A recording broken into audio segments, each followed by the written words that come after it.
अस्सलामुअलैकुम। पाक फौज के खिलाफ बोलने वालों में नवाज शरीफ के मुशीर भी शामिल। पाक फौज पर सियासी मदाखलत का इल्जाम, कैप्टन सफदर केस का बहाना बनाकर पाक फौज पर मार्शल लॉ का भी इल्जाम लगा दिया। वजीर आजम इमरान खान और पाक आर्मी की मुखालफत में नवाज शरीफ के करीबी साथियों ने भी अपने कायद के बयानिए पर बात करना शुरू कर दी। पीडीएम का फोरम हो या मुस्लिम लीग नून का जाती फोरम हो, मुस्लिम लीग नून के साबिक वजीर और मशीर भी अब पाक फौज के खिलाफ बोलने लगे। जनरल बाजवा सब देखकर भी खामोश क्यों? फौज की मदद से इक्तदार हासिल करने वालों को कौन लगाम डालेगा? पीपल्स पार्टी और मौलाना को बेवकूफ बनाने वाली जमात मुस्लिम लीग नून आखिर चाहती क्या है? ये हैं हमारे आज के मौज़ूआत जिन पर हम बात करेंगे। लेकिन वीडियो में आगे बढ़ने से पहले आपसे गुजारिश है कि अगर आपने अभी तक हमारा चैनल अपनी दुनिया टीवी सब्सक्राइब नहीं किया है तो अभी सब्सक्राइब करें, साथ में बेल आइकॉन को जरूर प्रेस करें ताकि लेटेस्ट अपलोड होने वाली हमारी वीडियोस का नोटिफिकेशन आपको बर वक्त मिलता रहे।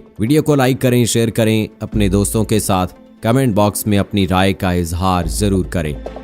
दोस्तों, मुस्लिम लीग नून इस वक्त जमहूरियत की लड़ाई लड़ने की बजाय फौज के साथ दस्तों गिरेबान होने की मंसूबाबंदी कर रही है। नवाज शरीफ ने अपनी वजारत उज़्मा के 3 अदवार में जो मजे उड़ाए उन्हें वो मजे रह रह कर याद आ रहे हैं। इक्तदार के लिए उनकी बेचैनी काबिल दीद है। उन्हें शायद याद नहीं रहा कि जब जनरल ज़ियाउल हक ने उनके सर पर दस्ते शफकत रखा तो वो वजीर आला पंजाब बने और बाद अज़ां वजारत उज़्मा का ओहदा संभालने पर भी वो फौज के मरहूने मिन्नत रहे। तीनों अदवार में पाक फौज, अदलिया और मुल्की इदारों से महाज आराई के बाद बेआबरू होकर सनम के कूचे से निकलते चले गए। 40 साल सियासत में उन्हें आज तक समझ नहीं आई कि वो कहां पर गलत हैं। वो सिर्फ मुगल शहनशाहों की तरह यही समझते हैं कि मैं ठीक हूँ, बाकी सब ठीक नहीं। पाक फौज वो इदारा है जिस पर पूरी कौम फख्र करती है। मुल्क पर दहशत गर्दी के साए हों या दुश्मन की फौजों की नकलो हरकत हो, मुल्क में कोई आफत हो या अमनो अमान का कोई मसला हो, ये पाक फौज ही है जिसके जवान हर मैदान में हमेशा सफ़े अव्वल में पाए जाते हैं। अगर पाक फौज ना होती तो भारत जैसा अजली दुश्मन कब का पाकिस्तानियों को गुलाम बना चुका होता। ये फौज ही है कि जिसकी बदौलत 1 अरब से ज्यादा आबादी रखने वाला हिंदुस्तान पाकिस्तान की आंख में आंख डालकर बात करने की जुर्रत नहीं कर सकता। दुनिया भर की अस्करी क़यादतें पाकिस्तानी फौज को दुनिया की बेहतरीन फौज करार देती हैं। यहाँ तक कि अमरीकी जनरल भी जब पाकिस्तान के दौरे पर आते हैं तो पाक फौज के जवानों की तरबियत देखकर तारीफ किए बगैर नहीं रह सकते। पाक फौज सिर्फ पाकिस्तान में ही अमन की जामिन नहीं बल्कि अक़वाम आलम में भी अपना किरदार अदा करती रही है। पाक फौज का नारा पुरअमन पाकिस्तान का नारा है। आर्मी चीफ का जब मुक्का हवा में लहराता है तो भारत ही क्या, भारत नवाज भी डर जाते हैं। ये पाक फौज ही है जो बार बार कहती है कि हमें सियासत से दूर रखा जाए, मगर नवाज शरीफ और इनके ले पालक मुशीर ही हैं जो अब इमरान खान की बजाय बराह रास्त पाक फौज पर हमले कर रहे हैं और उन्हें धमकियां दे रहे हैं। दोस्तों, ख्वाजा आसिफ ने वजीर आजम और जमहूरी इदारों के हवाले से जो कलमात अदा किए वो भी काबिल मुजम्मत हैं। वजीर आजम के माविन खसूसी उस्मान डार ने इन पर आर्टिकल 62-63 लगाने का मुतालबा कर दिया है। निजी टीवी चैनल से गुफ्तगू करते हुए उनका कहना था कि वजीर आजम इमरान खान इस वक्त ख्वाजा आसिफ के आसाब पर सवार हैं। इसी वजह से मुस्लिम लीग नून के रहनुमा ने सिर्फ सस्ती शोहरत के हसूल के लिए इल्जाम लगाया, क्योंकि वज़ीर आज़म इमरान खान ने कभी मुझसे ख्वाजा आसिफ से मुताल्लिक कोई बात नहीं की। इसलिए ऐसा इल्जाम लगाने के बाद ख्वाजा आसिफ पर आर्टिकल 62-63 जरूर लगना चाहिए। ख्वाजा आसिफ की तरफ से लगाए जाने वाले इल्जामात की तहकीकात के लिए एक कमेटी बनाई जाए। इस मकसद के लिए स्पीकर कौमी असम्बली असद कैसर से राब्ता करूंगा, क्योंकि मैं चाहता हूं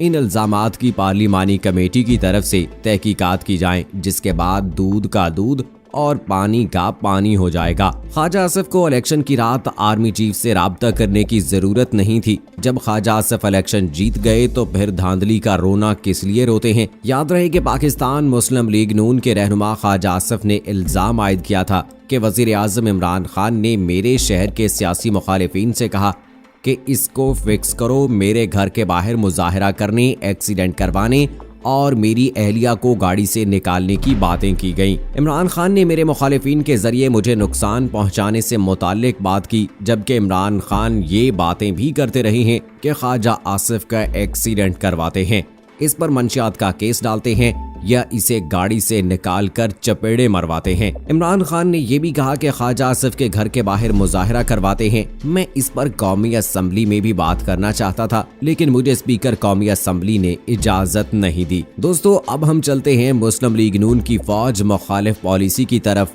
APC और गुजरांवाला जलसे में नवाज शरीफ की तकरीर, बाद-ए-आज़ां कराची के वाक़े पर नवाज शरीफ और मुस्लिम लीग नून का रद्द-ए-अमल हमेशा फौज और जमहूरियत के खिलाफ रहा है। सियासी तज्ज़ियानिगार नवाज शरीफ और मुस्लिम लीग नून के हवाले से बार बार कह रहे हैं कि वो फौज पर तानाजनी ना करें, मगर बात उनकी समझ में नहीं आ रही। कैप्टन सफदर वाक़े पर भी मुस्लिम लीग नून को आर्मी चीफ और पाक फौज का शुक्रगुजार होना चाहिए। वो तो खैर नवाज शरीफ चुप कर गए, मगर अब उनके मुशीर भी उन्हीं की जुबान बोल रहे हैं। मीडिया रिपोर्ट्स के मुताबिक नून लीग का बयानिया तो सबके सामने है कि वो एस्टेब्लिशमेंट से भी ऊपर फौज को तनकीद का निशाना बनाते और सच झूठ मिलाकर ऐसी बातें की जाती हैं कि आम लोगों के तो सर के ऊपर से निकल जाती हैं। मगर इस वक्त जिस किस्म की फिजा नून लीग या इत्तेहादी पार्टियों ने पैदा कर दी हुई है और इस पर हुकूमत की बौखलाहट असरअंदाज हो रही है, इससे पाक फौज और दीगर रियासती इदारों की साख जरूर मुतासिर होगी। PDM के कराची जलसे के बाद जिस तरह से कैप्टन सफदर को गिरफ्तार किया गया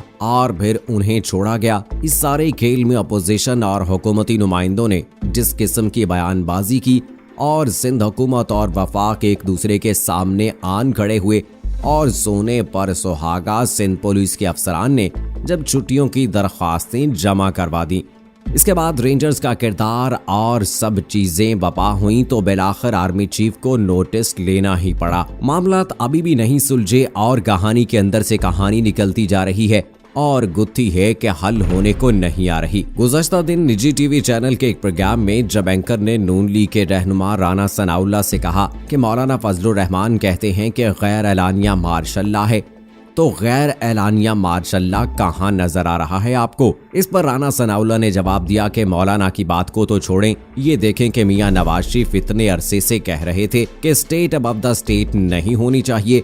इस पर लोग पूछते थे कि state with in the state तो होता है, मगर ये स्टेट अबव द स्टेट वाला क्या मामला है?